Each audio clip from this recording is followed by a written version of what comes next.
उत्तर प्रदेश के चुनाव से जुड़ी कुछ अहम बातें। 15 करोड़ से ज्यादा मतदाता हैं और 52.8 लाख नए वोटर हैं। 1250 मतदाताओं पर एक बूथ बनाया जाएगा, यानी कि एक बूथ पर इतने लोगों का मतदान हो सकता है। कुल 1,74,351 मतदान केंद्र हैं। पहली बार घर से वोट देने की सुविधा होगी। चुनाव आयोग ने इसका ऐलान पहले किया था।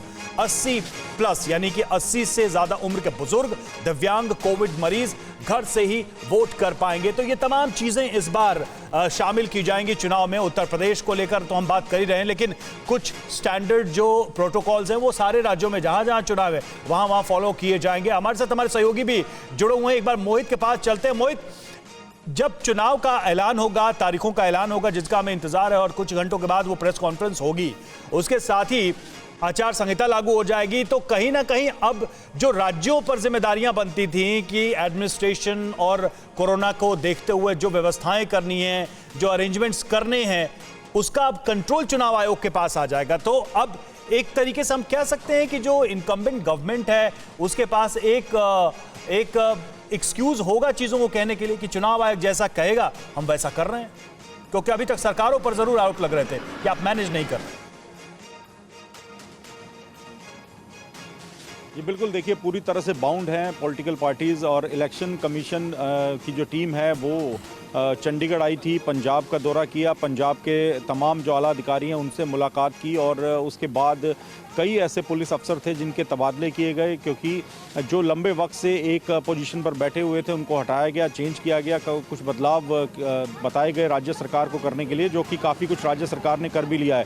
लेकिन जैसे ही कोड ऑफ कंडक्ट लगेगा उसके बाद सीधे तौर पर जो इलेक्शन कमीशन है वो और भी ज़्यादा पावरफुल हो जाएगा। और आपको बता दूं कि यूपीएससी की ओर से पंजाब सरकार को जो डीजीपी, अगले डीजीपी के नामों का पैनल भेजा गया, उस पर अब तक फैसला नहीं लिया है सीएम चरणजीत सिंह चन्नी ने। अब वो खुद क्वारंटीन है, उनके परिवार के लोग जो हैं वो कोरोना संक्रमित हो गए हैं। ऐसे में अगर वो जल्द ही 3 बजे से पहले तय नहीं करते तो कोड ऑफ कंडक्ट लगने के बाद वो अधिकार भी उनके हाथ से चला जाएगा और इलेक्शन कमीशन तय करेगा कि डीजीपी कौन बनेगा।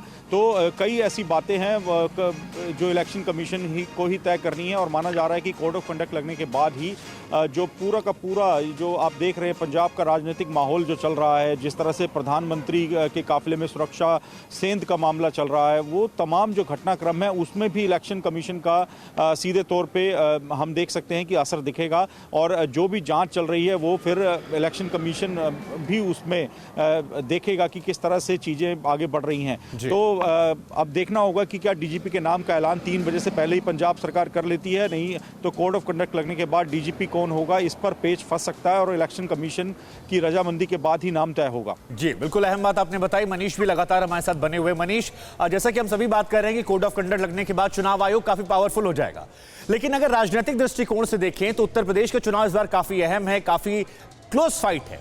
ऐसे में ऑफलाइन रैलियां कम होने से, भीड़ कम जुटने से, अगर ऑनलाइन रैलियां ज्यादा बढ़ती हैं, क्या पॉलिटिकल पार्टीज के सामने भी एक नए सिरे से चुनौती नहीं पैदा हो जाएगी? क्योंकि हमने अक्सर देखा है 17-19 के चुनावों में, पहले 14 में, कि एक अलग इन्फ्लुएंस होता है, एक अलग बयानबाजी होती है, एक अलग माहौल बनता है, और उसके जरिए कई बार आखिरी मोमेंट पे चुनाव में चीजें बदल जाती हैं। लेकिन इस बार परिस्थिति कोरोना की वजह से अलग है। ऐसे में क्या नई चुनौतियां नहीं है? देखिए बिल्कुल शुभांकर, जब नेता जनता के बीच होता है, उनसे सीधे इंटरेक्शन होता है, तो जनता के बीच में नेता के प्रति एक सद्भावना डेवलप होती है और उससे एक कनेक्टिविटी बनती है।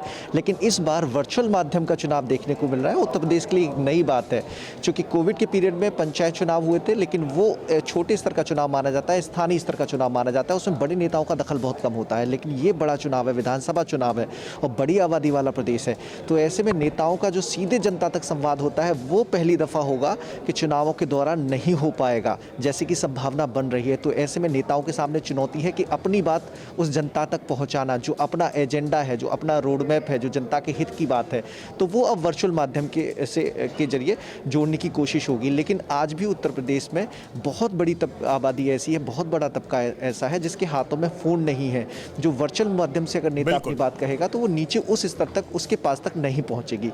तो ये चुनौती बहुत बड़ी है। उत्तर प्रदेश में वोटर्स की इसे संख्या, अपने कार्यकर्ताओं के वोटर्स जरिए की संख्या बहुत ज्यादा है, एक बड़ा वोट वैसे। लेकिन मनीष, एक सवाल आप ही से मैं करना चाह रहा था कि अक्सर हमने देखा है और खासकर उत्तर प्रदेश से देखा है कि जब भी चुनाव होते हैं राज्यों के या लोकसभा के, तो एक ईवीएम का मुद्दा जरूर उठाया जाता है। हमने ये देखा है कि खुद अखिलेश यादव कई बार ईवीएम को लेकर क्वेश्चंस करते रहे हैं, वो बैलेट पेपर की कभी वकालत करते हैं। तो क्या इस बार के अभी तक के चुनाव प्रचार में ईवीएम का इशू इन हुआ है या अभी इस पर कहीं कोई बात नहीं हो रही है? क्योंकि ईवीएम को मैनिपुलेट करने के आरोप चुनाव आयोग पर हमेशा लगते हैं और चुनाव आयोग को कटघरे में खड़ा किया जाता है। देखिए रवि, अभी तक जो विपक्ष आरोप लगा रहा है वो सरकारी मशीनरी के इस्तेमाल को लेकर ही आरोप लग रहे हैं। अभी ईवीएम की एंट्री नहीं हुई है, ईवीएम पर अभी कोई आरोप प्रत्यारोप का दौर अभी फिलहाल देखने को नहीं मिला है। परवाह देश की, सोमवार से शुक्रवार रात 10 बजे TV9 भारतवर्ष पर।